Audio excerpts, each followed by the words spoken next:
Welcome back to learning political science class 11 রাষ্ট্রবিজ্ঞানের পঞ্চম অধ্যায় ভারতীয় সংবিধান রচনা তার দর্শন এই নিয়ে আমরা আলোচনা করছিলাম।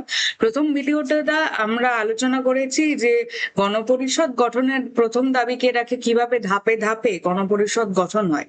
আজকের ভিডিওতে আমরা জেনে নেব যে এই গণপরিষদের আসন সংখ্যার বিভাজন সেটা বিভিন্ন ধর্মীয় গোষ্ঠীর মধ্যে এবং বিভিন্ন পার্টির মধ্যে কিভাবে বিভক্ত হয়েছিল, ভোটের নিরিখে কি কি বিষয়টা, এবং এরই সঙ্গে আমরা জেনে নেব যে তার উদ্দেশ্য কি কি ছিল।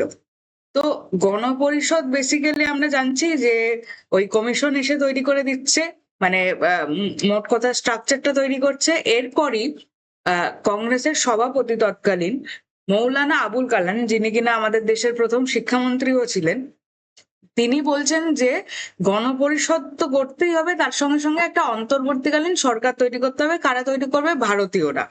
কিন্তু এই পুরো যে পরিকল্পনা, তার ঘোরতর বিরোধিতা কে করছে? মোহাম্মদ আলী জিন্নাহ এবং বি.আর. আম্বেদকর।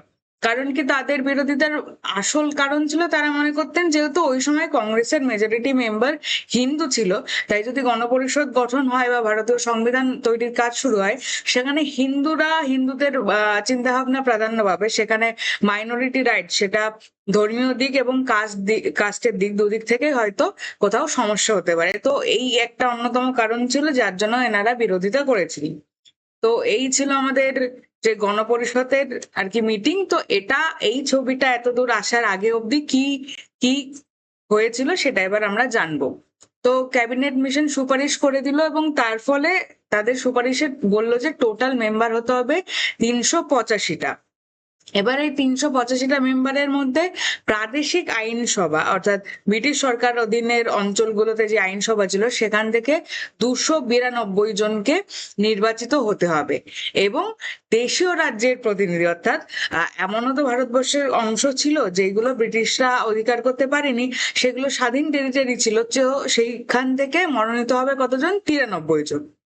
এবার এই 292 জনকে আবার তিনটে আর কি ওরা ভাগে ভাগ করছে, যে যারা নির্বাচিত হয়ে আসছে ওই কোথাও হিন্দু প্রধান, কোথাও মুসলিম প্রধান, এরকম করে ওরা তিনটে ভাগ করছে। এবং আরেক জায়গায় হচ্ছে মনোনীত, যেটা আমরা জানি দেশীয় রাজ্যের প্রতিনিধি, সেখানে আসছে 93 জন। তো বেসিক্যালি আমরা এই যে আগের স্লাইডটাই দেখলাম যে এই তিনটে ভাগ, এই তিনটে ভাগে কারা কে ছিল এবার আমরা জেনে নেব। তো এই 292 এর মধ্যে প্রথমত সাম্প্রদায়িক ভিত্তিতে এই ভাগটা হয়েছিল। তো এই ক শ্রেণীর মধ্যে বেসিক্যালি হিন্দু অধ্যুষিত অঞ্চলগুলোকে ফেলা হয়েছিল, যার মধ্যে ছিল হচ্ছে বোম্বাই, মাদ্রাজ, বিহার, যুক্তপ্রদেশ, মধ্যপ্রদেশ ও উড়িষ্যা। তো বেসিক্যালি শর্ট প্রশ্ন এগুলোই আসে যে ক শ্রেণীর মধ্যে কোন রাজ্যটি ছিল, বা মুসলিম প্রধান কোন শ্রেণী ছিল, ক খ গ এরকম করে। তো ক শ্রেণী আমরা বুঝে গেলাম যে হিন্দু প্রধান ছিল, যার মধ্যে এই অঞ্চলগুলো ছিল। এবং এখান থেকে সদস্য সংখ্যা কত ছিল? সদস্য সংখ্যা এখান থেকে ছিল 187 জন, এবং তার মধ্যে ছিল 20 জন মুসলমান প্রতিনিধি। এছাড়াও এই 292 এর মধ্যে খ শ্রেণীর মধ্যে ছিল মুসলিম অধ্যুষিত অঞ্চল, বলতে কি পাঞ্জাব, উত্তর পশ্চিম সীমান্ত বা নর্থ ইস্টার্ন ফ্রন্টিয়ার এবং সিন্ধু অঞ্চল। তো এখান থেকে টোটাল কতজন মনোনীত হতো, নির্বাচিত হতো? 35 জন, যার মধ্যে 22 জন ছিল মুসলিম এবং 4 জন ছিল শিখ। এরপরে এই গ শ্রেণীর মধ্যে হচ্ছে আমরা, অর্থাৎ আমাদের বঙ্গ এবং আসাম। বঙ্গ এবং আসামের টোটাল 70 জন এখান থেকে আসছে, এবং তার মধ্যে মুসলিম থাকছেন 36 জন এবং অমুসলিম থাকছেন 34 জন। তো এই বেসিক্যালি বিভাজন ছিল যে নির্বাচিত অংশগুলোকে ওরা ধর্মীয় সাম্প্রদায়িক ভিত্তিতে ভাগ করেছিল, আর মনোনীতদের তো মনোনীত ভাবেই। তো ওই ক শ্রেণীর মধ্যে কোন অঞ্চলগুলো এবং কতজন সংখ্যা সেটাও আমাদের জানতে হবে।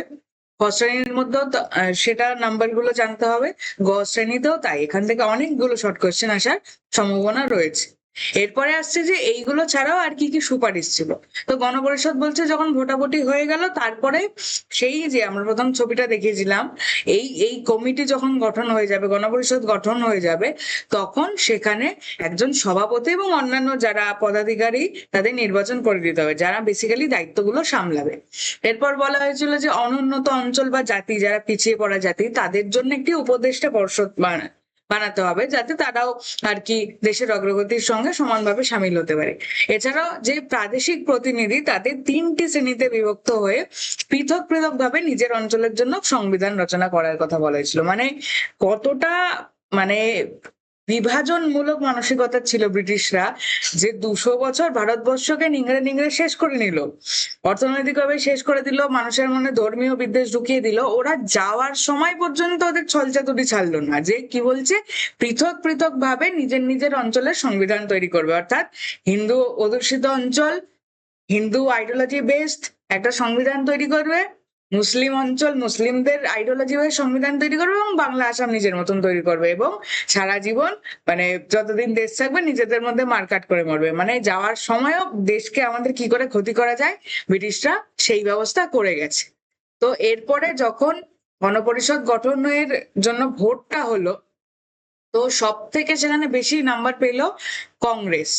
তো কংগ্রেস এখানে সব থেকে বেশি নম্বর পেল, সংখ্যায় 208, এবং পার্সেন্টেজে দেখতে গেলে 70%। মানে কি বলবো, গণপরিষদ হাউসের থেকে বলা মানে কেউ যদি ওটাকে কংগ্রেস হাউসও বলতো সেটাও কোনো ভুল কিছু ছিল না। এরপরই সেকেন্ড হাইয়েস্ট ছিল মুসলিম লীগ, তারপরে বাদ বাকি সব পার্টিগুলো এক এক করে সিট পেয়েছে। এরপরে আসছে যে এই যে নির্বাচনটা হয়ে গেল 45-এ, এবং তারপর 46-এ ঠিক তার পরের বছরই আমরা পেয়ে গেছি এতগুলো প্রতিনিধি চলে আসছে, টোটাল 296 জন মিলে তৈরি হয়ে যাচ্ছে গণপরিষদ। এবার গণপরিষদে মুসলিমদের মধ্যে যে 80টা সিট আর কি তৈরি ছিল, আমরা প্রথমে এই স্লাইডটাই দেখে নিয়েছিলাম যে সব মিলে 3টে এরিয়া মিলে মুসলিমদের জন্য টোটাল বরাদ্দ ছিল এই 80টা সিট। তো এই 80টা সিটের মধ্যে আর কি 73টা মুসলিম লীগ প্রার্থীরা সেখানে জিতে বেরোলো। মুসলিম লীগের পার্টি যে ছিল সেখান থেকেই বেসিক্যালি তারা জিতে বেরোলো। কিন্তু দেশভাগের পর যেহেতু মুসলিম লীগ পাকিস্তান গঠন করে ফেললো, যার জন্য তাদের সিট সংখ্যা 73 থেকে কমে একেবারেই চলে আসে 28-এ। 73 থেকে 28-এ দেশভাগের এত বড় ইম্প্যাক্ট হলো। তো তারপরে স্বাভাবিকভাবে কংগ্রেসের সিট সংখ্যা বেড়ে যায়, কংগ্রেসের সিট পার্সেন্টেজ তখন বেড়ে দাঁড়ায় 82.86, অর্থাৎ 82.86। এরপর আসছে যে আমাদের এই গণপরিষদের কি উদ্দেশ্য ছিল।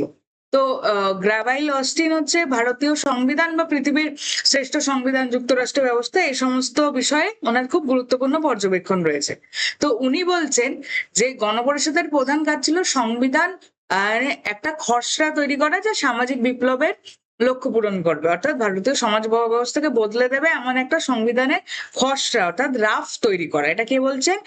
গ্রাভাইল অস্টিন। এরপরে আসছে জওহরলাল নেহরু, আমাদের দেশের প্রথম প্রধানমন্ত্রী।